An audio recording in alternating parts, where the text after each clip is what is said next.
సదాశివమయం. కొబ్బరికాయ సరిగ్గా పగలకపోతే అశుభమా? ఈరోజు మన ధర్మ సందేహాల్లోని ప్రశ్న.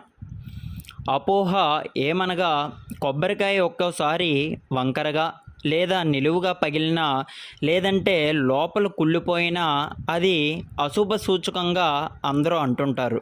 కానీ వాస్తవం ఏమిటంటే, కొబ్బరికాయ నిలువుగా కానీ కుళ్ళిపోయి పగలడం అనేది చాలా తక్కువగా జరుగుతుంది.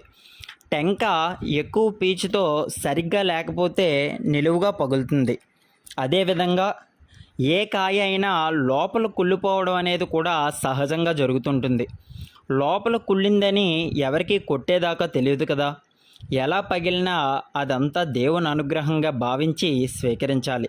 ఎలాంటి దోషము ఉండదు. అందుకని కొబ్బరికాయ కుళ్ళినా సరే ఎవరికి ఎటువంటి ఇబ్బంది ఉండదనే సంగతి అందరూ కూడా